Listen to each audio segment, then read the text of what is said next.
आपकी बारी आई, उर्दू की मान्यता खत्म कर दी गया। बिहार में दूसरी राजभाषा है उर्दू। उर्दू को जिंदा रहने देना है या नहीं देना है, फैसला करना पड़ेगा कि उर्दू क्या मुसलमानों की जबान है, उर्दू प्रेमचंद की भाषा है, उर्दू गालिब की जबान है, उर्दू महेंद्र सिंह बेदी की जबान है, और उर्दू पर आपने बमबारी की है। 2020 तक उर्दू कंपल्सरी सब्जेक्ट थी, लेकिन बिहार की शिक्षा जगत पर आपने जो बमबारी की है, मैं समझता हूं आने वाली पीढ़ी भी इस बीमारी से नहीं निकल पाएगी, जिसका साफ संकेत आज दिख रहा है कि बिहार में आज भी क्लास 8 के बच्चों की तादाद तकरीबन 70% ऐसी है जो क्लास 5 की किताबें नहीं पढ़ पाते। साहब कृपया आसन ग्रहण करें, जान लिया जाए। आप आसन ग्रहण कीजिए। जनाब आली, आज आप बिहार के अत्यंत महत्वपूर्ण विषय पर बहस हो रही है और कहा गया है कि नॉलेज इज पावर, आप यानी ज्ञान ही शक्ति है।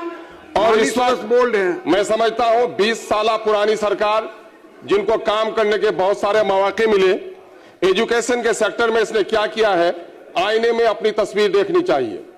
आज कई एजुकेशन के ताल्लुक से तहकीक करने वाली कई प्राइवेट एजेंसियों की रिपोर्ट है कि बिहार में आज भी क्लास 8 के बच्चों की तादाद तकरीबन 70% ऐसी है जो क्लास 5 की किताबें नहीं पढ़ पाते हैं। हुआ क्यों ऐसा माहौल है? इसलिए कि आपने शिक्षा जगत पर वो बमबारी की जिसके असरात आज दिखते हैं। मैंने 2008 में इसी सदन में कहा था, हिरोशिमा नागासाकी पे बमबारी हुई है, प्रदूषण कम हुआ है, सेहतमंद बच्चे पैदा हो रहे हैं, लेकिन बिहार की शिक्षा जगत पर आपने जो बमबारी की है, मैं समझता हूं आने वाली पीढ़ी भी इस बीमारी से नहीं निकल पाएगी, जिसका साफ संकेत आज दिख रहा है। महोदय, प्राइमरी एजुकेशन का बुरा हाल है और हायर एजुकेशन तो चौपट कर दिया आपने। पटना यूनिवर्सिटी अब किसी गिनती की यूनिवर्सिटी नहीं रही है। साइंस कॉलेज को भी आपने दफना दिया और नतीजा है कि साइंस और टेक्नोलॉजी के जमाने में 80% ग्रेजुएट, 80% इंजीनियर जो बाहर जाते हैं वो कहीं बहाली होने के लायक नहीं है, उसके अंदर में क्षमता नहीं होती है। यूनिवर्सिटीज में आपने बहाल किए हैं, टीचर आपने बहाल किए हैं, मैं मुबारकबाद देता हूं, लेकिन यूनिवर्सिटी में अभी भी जगह खाली पड़ी है। अभी हाल ही में बहाल किया है आपने। और यूनिवर्सिटी का जो मामला था, यूजीसी के इख्तियारात को भी सरकार ने, केंद्र ने छीन लिया। यूनिवर्सिटी का काम था एजुकेशन की मॉनिटरिंग करना, उनको डेवलपमेंट करना, उनका रिसर्च का काम करना। बिहार में रिसर्च की भी हालत खराब है महोदय। आज यूनिवर्सिटी में, आज भी यूनिवर्सिटी एडहॉक चल रही है महोदय। माइनॉरिटी का एक भी वाइस चांसलर कहीं नहीं है महोदय। मगध जैसी बड़ी यूनिवर्सिटी और मर्जर यूनिवर्सिटी में रूटीन वर्क हो रहे हैं महोदय। ये खेद का विषय है। इसके माने सरकार एजुकेशन के बारे में गंभीर नहीं है। खुदाबख्श लाइब्रेरी में जो एंशिएंट वर्ल्ड का पूरा वो है, एंशिएंट इंडिया का एक वो बहुत सारे वहां मखतूतात है, वहां पर उलूम मशरकी का मरकज है। वहां रवायती तौर पर कोई उर्दू और अरबी का स्कॉलर होता था, वहां से अरबी उर्दू के स्कॉलर को आपने खत्म कर दिया और वहां पर आपने संस्कृत के स्कॉलर को बहाल कर दिया।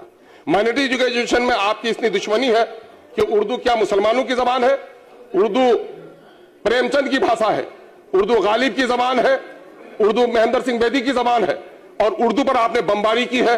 2020 तक उर्दू कंपल्सरी सब्जेक्ट थी, लेकिन आपने नया मानक मंडल जो बहाली किया, आपने 6+1 का, आपने उसमें शिक्षक मैथ का दिया, साइंस का दिया, सोशल साइंस का दिया, हिंदी का दिया, इंग्लिश का दिया।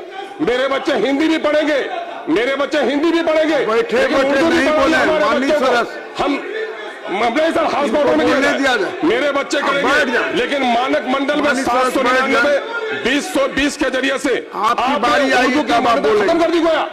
बिहार में दूसरी राजभाषा है उर्दू। उर्दू को जिंदा रहने देना है या नहीं देना है, फैसला करना पड़ेगा। स्कॉलर ने कहा है कि किसी भी कौम को मारना चाहो, उसकी गर्दन पर तलवार मत चलाओ, उसकी मादरी जबान छीन लो। मादरी जबान क्यों छीनना चाहते हैं? बिहार की दूसरी राष्ट्रभाषा है, इस पर आप उर्दू को कंपल्सरी सब्जेक्ट लाइए। हिंदी भी पढ़ेंगे बच्चे, उर्दू भी पढ़ेंगे, आप उसको लाइए। मदरसों का हाल आपने बुरा कर रखा है। 2459+1 के 1637 में से 204 का पेपर जमा है, आप उसको तनख्वाह नहीं दे रहे हैं। 1128 में लेब है, कोई लेब टेक्नीशियन बहाल नहीं किया। 2 टीचर रिटायर हो गए हैं, उनकी अंतरराशि आपने नहीं दी। मदरसे बच्चे को मिड डे मील आप नहीं दे रहे हैं। तालीम मेंबर का जो टोला सेवक को ट्रांसफर कर दिया है, मेरा तो हाउस डिस्टर्ब रहा सर। तालीमी मरकज को बर्बाद कर दिया। एएमयू सेंटर के लिए सरकार प्रस्ताव भेजे, बीएड कॉलेज और लॉ कॉलेज खोले जाए। माइनॉरिटी के हॉस्टल में जो कि में पुलिस का कब्जा है, कोचाधामन में बने हुए हैं, आज तक स्टार्ट नहीं हुआ है।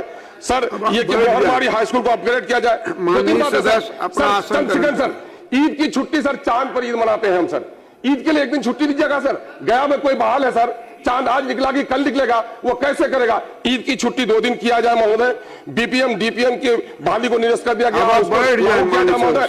TRE 4 को कि आपका इम्तिहान समय लिया जाए समाप्त सर, हो गया। डोमिसाइल पॉलिसी बंद किया जाए और माननीय माइनॉरिटी सदस्य रेसिडेंशियल स्कूल में श्री टीचर बहाल किए जाए संदीप सौरभ जी। महोदय। और ये सरकार सुनिश्चित करे कि माइनॉरिटी को पढ़ने का हक है कि नहीं, ये बात करनी पड़ेगी अध्यक्ष महोदय। बैठ जाए, कृपया बैठ जाए।